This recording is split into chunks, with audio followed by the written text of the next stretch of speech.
Patología de la glándula suprarrenal. Vamos a comenzar haciendo un repaso de la anatomía de la glándula suprarrenal. La glándula suprarrenal se divide en una corteza y una médula. La corteza tiene un origen embriológico mesodérmico y se divide en dos capas: la capa glomerular, donde se sintetizan los mineralocorticoides, el más importante la aldosterona, y la capa fascículo-reticular, donde se sintetizan los glucocorticoides, el cortisol, y los andrógenos suprarrenales, la DEA y DEA-sulfato. En la médula, que tiene un origen ectodérmico, pertenece al sistema nervioso simpático, se sintetizan la adrenalina y la noradrenalina. La aldosterona, el cortisol, la DEA-sulfato, se llaman los esteroides suprarrenales y es porque su origen es el colesterol. Son esteroides que tienen receptores citosólicos, los receptores tipo 1, con los que se unen predominantemente los mineralocorticoides, aunque ocasionalmente también los glucocorticoides, y los receptores tipo 2, a los que se unen los glucocorticoides. Síndrome de Cushing. ¿Es lo mismo síndrome de Cushing que enfermedad de Cushing? No. El síndrome de Cushing es tener un exceso de glucocorticoides. La enfermedad de Cushing es cuando el exceso de glucocorticoides es de origen hipofisario. En etiología tenemos causas exógenas y causas endógenas del síndrome de Cushing. Las causas exógenas son las más frecuentes. Es la administración exógena de un tratamiento con glucocorticoides. Estos pacientes tendrán un fenotipo Cushing con las estrías rojovinosas, la cara de luna llena, la jiba de búfalo, y analíticamente, si yo mido un cortisol en sangre y en orina, va a estar suprimido, exceptuando si el paciente toma derivados de la cortisona o la hidrocortisona, en los que el cortisol en sangre y en orina sí que sería detectable. En el Cushing endógeno, la causa más frecuente va a ser la hipofisaria. Lo más frecuente en el adulto es que sea un microadenoma hipofisario. El Cushing suprarrenal puede ser un adenoma, una hiperplasia o un carcinoma. El carcinoma suprarrenal es la causa más frecuente de Cushing endógeno en el niño. Y por último, los Cushing ectópicos, o los tumores ectópicos que producen ACTH. Los ectópicos pueden ser agresivos, por ejemplo el microcítico, este es el tumor ectópico productor de ACTH más frecuente en el varón, o pueden ser ocultos, por ejemplo el carcinoide bronquial, que es la causa más frecuente de Cushing ectópico en la mujer. La clínica del síndrome de Cushing es muy variada. Los pacientes con síndrome de Cushing van a tener una obesidad de predominio central, tienen una miopatía proximal, debilidad en las piernas, tienen cara de luna llena, tienen jiba de búfalo, tienen mucha fragilidad capilar, por eso es más frecuente que tengan hematomas, hacen estrías rojovinosas, tienen osteoporosis. Metabólicamente son pacientes que tienen una hipertensión arterial, que se controla además dificultosamente con los fármacos tradicionales, y además es más frecuente que tengan intolerancia a la glucosa. Sobre todo las mujeres pueden debutar con acné, con hirsutismo, con alteraciones menstruales, en un cuadro que recuerda mucho al síndrome de ovario poliquístico. Si yo solicito una analítica en un paciente con un síndrome de Cushing, voy a ver una leucocitosis, voy a ver una neutrofilia, que a veces me lo llamarán como eosinopenia o linfopenia. También es frecuente que vea poliglobulia y es muy típica la alcalosis metabólica hipopotasémica. Esto es mucho más frecuente que ocurra cuando los tumores son ectópicos, que se produce porque al haber un exceso de cortisol, el cortisol se une a los receptores tipo 1 de los mineralocorticoides y se elimina hidrogeniones, se elimina potasio y además se retiene sodio. Por eso se produce hipertensión con alcalosis metabólica hipopotasémica. Si yo midiera la aldosterona en estos pacientes, la aldosterona no estaría elevada, pero la clínica es muy similar a la del hiperaldosteronismo. Por eso esto se llama pseudo-hiperaldosteronismo. Los pacientes que tienen un ectópico agresivo, por ejemplo los que tienen un microcítico de pulmón, es un tumor que se desarrolla tan rápidamente, que va tan rápido, es tan agresivo, que no da tiempo a que se desarrolle todo el fenotipo Cushing. Estos pacientes van a tener 4 características fundamentales. Van a tener intolerancia a la glucosa, van a tener miopatía proximal, van a tener la alcalosis metabólica hipopotasémica y además van a estar hiperpigmentados por la producción de ACTH.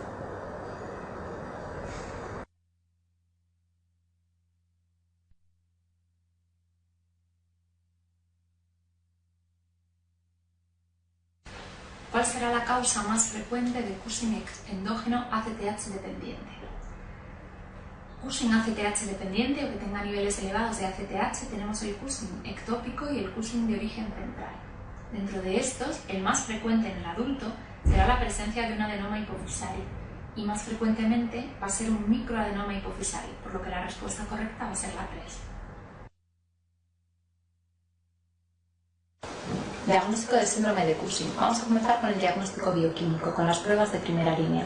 Son 4, tenemos el cortisol libre en orina de 24 horas. Esta prueba se basa en que los pacientes con síndrome de Cushing tienen una excreción elevada de cortisol en orina. Consiste en recoger la orina de 24 horas, al menos en 2 días, y en los pacientes con Cushing la excreción estará por encima de 100-140 microgramos día. No está recomendada realizarla en pacientes que tengan alteraciones de la función renal con aclaramientos de creatinina inferiores a 60 y tampoco está recomendada como despistaje inicial en un paciente con un incidente aroma suprarrenal. La siguiente prueba es el test de supresión con 1 miligramo de dexametasona, también se llama el test de Nugent. Consiste en administrar 1 miligramo de dexametasona a las 11 de la noche y a la mañana siguiente a medir el cortisol a las 8 de la mañana. Los pacientes que tienen síndrome de Cushing no van a suprimir el cortisol. El cortisol a las 8 de la mañana va a estar elevado por encima de 1,8. La siguiente prueba es el test de 2 miligramos de dexametasona, también se llama el test de Lidl-Deli.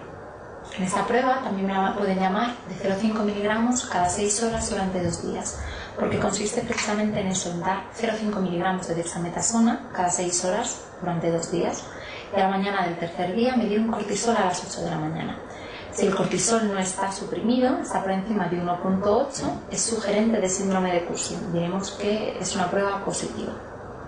La última prueba es el cortisol en saliva. Medimos el cortisol en la saliva a las 11 de la noche y en una persona sana el cortisol por la noche estaría suprimido por el ritmo circadiano. Pues los pacientes con síndrome de Cushing no suprimen el cortisol en saliva a las 11 de la noche. Si tengo 2 pruebas de primera línea positivas, ya tengo el diagnóstico de síndrome de Cushing.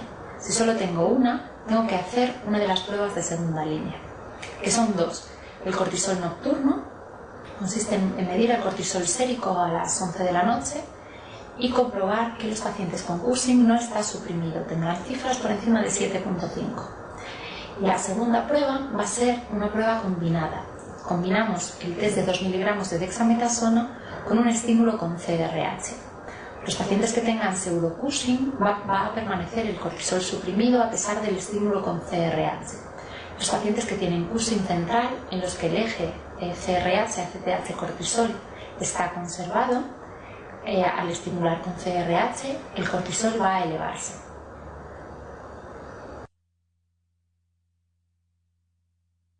Si tengo 2 pruebas de primera línea positivas o una prueba de primera línea y una prueba de segunda línea positivas, ya tengo el diagnóstico de síndrome de Cushing. Ahora tengo que ver cuál es la localización, de dónde viene el síndrome de Cushing. Para hacer el diagnóstico etiológico de localización, la primera prueba que debo pedir son los niveles de ACTH. Cuando la ACTH está suprimida, está bajita, por debajo de 5 picogramos mililitro, ya sé cuál es el origen. El origen tiene que ser suprarrenal, así que la prueba de imagen que voy a realizar va a ser un TAC suprarrenal. Si la ACTH va a tener cifras elevadas por encima de 20, ya sé que es de origen central o es de origen ectópico. ¿Y qué pasa si las cifras de ACTH están entre 5 y 20? Lo que es recomendable es realizar un test de CRH. Lo más probable es que se trate de un Cushing central y un Cushing ACTH dependiente, que como he dicho es lo más frecuente. Lo que hacemos es inyectar CRH y si veo que el eje está conservado, es decir, que al inyectar CRH aumenta la ACTH y el cortisol, asumo que es un Cushing hipofisario, es un Cushing central. Y si al pinchar CRH no aumenta el cortisol ni aumenta la ACTH, digo que no es un Cushing central. Si la ACTH estuviera por encima de 20, sé si es central, es ectópico, pero no sé exactamente cuál es. Tengo que hacer unas pruebas para hacer el diagnóstico diferencial entre central o ectópico. Central puede ser un microadenoma o un macroadenoma. La primera prueba para hacer el diagnóstico diferencial entre central y ectópico va a ser el test de supresión con 8 miligramos de dexametasona, que a veces me lo llaman el test de 2 miligramos cada 6 horas durante 2 días. De los pacientes con microadenoma, macroadenoma y ectópico, cuando les doy dosis elevadas de dexametasona, por ejemplo 8 miligramos, el primero de los tumores que va a suprimir va a ser el microadenoma. Por eso, al dar 8 miligramos, si suprime, lo más probable es que se trate de un microadenoma. Este test únicamente me vale para distinguir un microadenoma de un macro o de un ectópico. El test de CRH me sirve para diferenciar si es un tumor central o si es un tumor ectópico, porque como decíamos, el Cushing de origen central tiene el eje hipofisario conservado, así que si yo pincho CRH y la ACTH y el cortisol se elevan, el origen del Cushing va a ser central. Si yo pincho CRH y la ACTH y el cortisol permanecen exactamente igual que los niveles basales, va a ser un Cushing de origen ectópico. Pero siempre pueden quedarme dudas diagnósticas. En estos casos, cuando tenga un Cushing ACTH dependiente y no sepa exactamente si es hipofisario, si es central, si es hipofisario central o si es ectópico, debo realizar un cateterismo de los senos petrosos inferiores. ¿Cuáles son las indicaciones de esta prueba? Pues fundamentalmente cuando en la resonancia encuentro una lesión de pequeño tamaño, menor de 6 milímetros. Cuando tengo pruebas que son discordantes, cuando hay una prueba que me indica que es de origen central y tengo otra prueba que me dice que parece más bien ectópico. O bien en los pacientes en los que yo sospecho un Cushing de origen central y el paciente tiene una alcalosis metabólica hipopotasémica, que como decía es muy sugerente del síndrome de Cushing ectópico.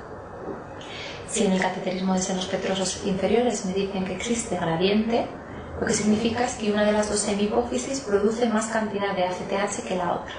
Debo proceder a intervenir esa hemihipófisis en la que existe un gradiente elevado.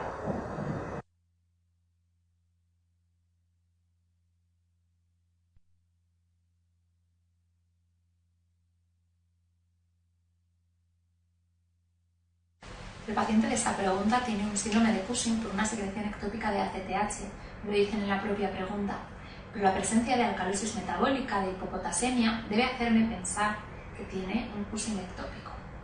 Lo más probable es que el paciente lo que tenga es un microcítico de pulmón, ya que tiene hemoptisis y además tiene un ensanchamiento iliar. Además, el microcítico de pulmón es la causa más frecuente de Cushing ectópico en los varones. Al ser una forma de ectópico muy agresiva, no voy a ver todo el fenotipo Cushing, sino únicamente la alcalosis metabólica hipopotasémica, la miopatía proximal, la hiperglucemia y la hiperpigmentación, por lo que la respuesta correcta será la respuesta número 4. ¿Cuáles son las pruebas de imagen que tienen utilidad en el diagnóstico etiológico del síndrome de Cushing? Para la hipófisis, la resonancia nuclear magnética con gadolinio. Si la sospecha es de un tumor ectópico, se puede hacer un TAC body de cérvico tóraco abdominal. Si la sospecha es suprarrenal, un TAC o una resonancia suprarrenal. Puedo hacer también un octreoscan, porque muchos de los tumores que producen cortisol o ACTH expresan receptores para somatostatina. Puedo hacer un PET, que ha demostrado utilidad para diagnosticar si es un carcinoma suprarrenal o es simplemente un adenoma suprarrenal productor de cortisol. Y también se puede hacer una gamografía con yodo colesterol marcado.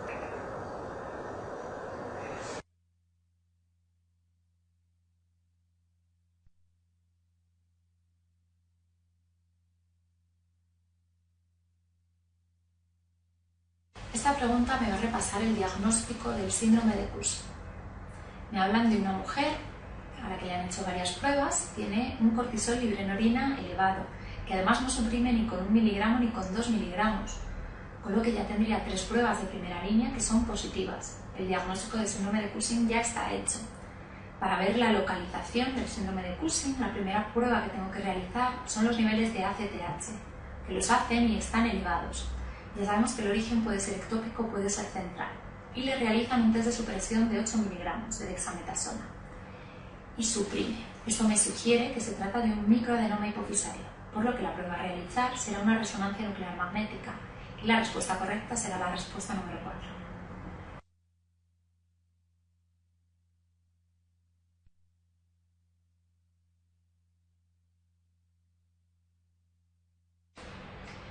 El cateterismo de los senos petrosos es una prueba que está en auge, con lo que la respuesta 3 es falsa. Es una prueba que es bastante complicada de realizar, que además precisa de un radiólogo intervencionista experto que evite complicaciones como los hematomas o la aparición de fístulas. La respuesta 2 será incorrecta también, que únicamente va a ser útil para diferenciar las causas de Cushing ACTH dependiente.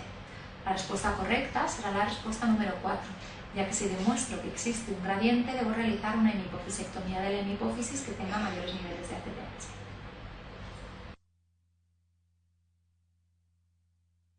Tratamiento del síndrome de Cushing. Si el síndrome de Cushing es de origen suprarrenal, si se trata de un adenoma, el tratamiento va a ser la suprarrenalectomía unilateral. Si se trata de un carcinoma, el tratamiento va a ser suprarrenalectomía, habitualmente asociado a un quimioterápico, el mitotano. Si se trata de una hiperplasia, si es una hiperplasia unilateral, será suprarrenalectomía unilateral. Si la hiperplasia es bilateral, el tratamiento va a ser suprarrenalectomía bilateral. Y esto es bastante curioso porque si el paciente tiene una hiperplasia suprarrenal bilateral que produce cortisol, el tratamiento es quirúrgico. Si la hiperplasia bilateral produce aldosterona, el tratamiento va a ser médico. Esto es así porque en los pacientes con síndrome de Cushing el manejo médico es bastante complicado y habitualmente se prefiere dejar al paciente con una insuficiencia suprarrenal, que es más fácil de controlar, es más fácil el manejo. En cambio, los pacientes que tienen un hiperaldosteronismo por una hiperplasia bilateral, el tratamiento médico es sencillo. Por eso, habitualmente, el tratamiento de elección en la hiperplasia bilateral productora de aldosterona va a ser médico. Si el Cushing es de origen hipofisario, el tratamiento de elección va a ser la cirugía transesfenoidal, ocasionalmente asociada a radioterapia. Y si el Cushing es de origen ectópico, el tratamiento de elección será la extirpación del tumor productor de ACTH. Ocasionalmente no es posible el tratamiento etiológico o el tratamiento etiológico no es efectivo. A lo mejor no he localizado el tumor ectópico, es un ectópico oculto y es difícil hacer el diagnóstico. En estos casos se pueden hacer suprarrenalectomías médicas o quirúrgicas. Para la suprarrenalectomía médica se hace con unos fármacos como el ketoconazol, el mitotano, la aminoglutatimida, el etomidato, la metopirona. O la suprarrenalectomía quirúrgica consiste en quitar las dos glándulas suprarrenales.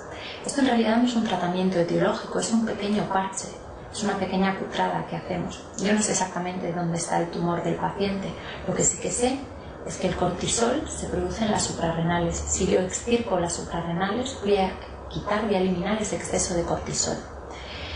Si yo hago la suprarrenalectomía quirúrgica bilateral, puede suceder que lo que el paciente tuviera fuera un microadenoma hipofisario de tamaño muy pequeño que no he sido capaz de ver en la resonancia, pero que al quitar las dos suprarrenales, por feedback, va a estimular a ese microtumor residual. Ese tumor va a crecer, va a producir gran cantidad de ACTH y esto es lo que llamamos síndrome de Nelson. El síndrome de Nelson es el crecimiento de un tumor hipofisario residual tras una suprarrenalectomía quirúrgica bilateral. Debo sospecharlo siempre en todo paciente con un Cushing al que le he quitado las dos suprarrenales y que empieza a hiperpigmentarse. Son tumores muy agresivos que hay que operar y habitualmente hay que darles radioterapia.